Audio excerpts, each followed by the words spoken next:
Avokati i kryebashkiakut të Erjon Veliajt, Plarent Ndreca, në një konferencë për mediat së bashku me avokatin Ben Brandon, tha se vonesa e çështjes së trajtimit të masës së sigurimit të Veliajt është kthyer në një problem në vetvete. Gjithashtu, ai theksoi se gjykata e lartë duhet të trajtojë çështjen e masës dhe të dalë me një vendim.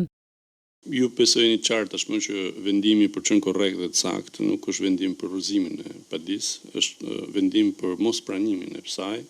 për shkak mungesës legjitimimit të zotit Veliaj, legjitimimi aktiv të tij për ngritur kështu lloj padishi.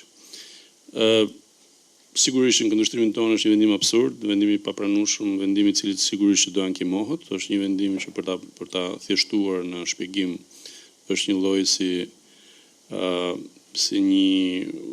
si çdo zyrtar publik që ndërhyn në të drejtat e tua themelore, që ka kapacitetin për të ndërhyrë në drejtat tua themelore, pra për të kufizuar të drejtat tua themelore, dhe ti mos kesh asnjë mundësi që ti drejtohesh përsëri gjykatës, pra një trup të pavarur,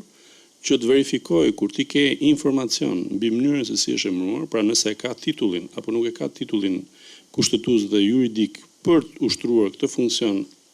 nëpërmjet cilit ka cënuar të drejtat tua themelore, nëpërmjet këtij titulli ka cënuar drejtat tua themelore, dhe ti mos kesh mundësi të flasësh, ti drejtohesh një trupe të pavarur, pra gjykatës,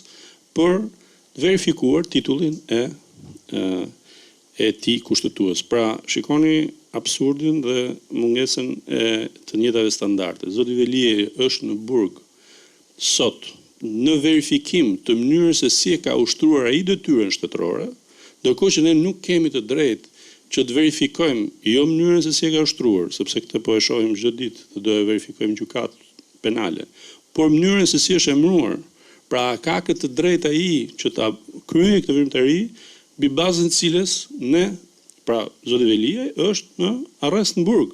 Të gjitha këto çështje do të paraqiten gjykatës europiane të drejtave të njerëzit të mbrojtësit ligjor të Veliajt, kërkesa e cila pritet të dorëzohet në shtator. Nga ana tjetër, gjykata e lartë do të vendosë në 15 shtator në lidhje me arrestin e kryebashkiakut, pasi gjykata kushtetuese riktheu çështjen në rishqyrtim gjyqësor. Shumica e gjyqtarëve kushtetues vendosi se gjykata e lartë nuk kishte dhënë argumente të mjaftueshme se pse Veliaj duhet të mbahet në burg, ndërkohë që është edhe drejtues i zgjedhur i Bashkisë së Tiranës.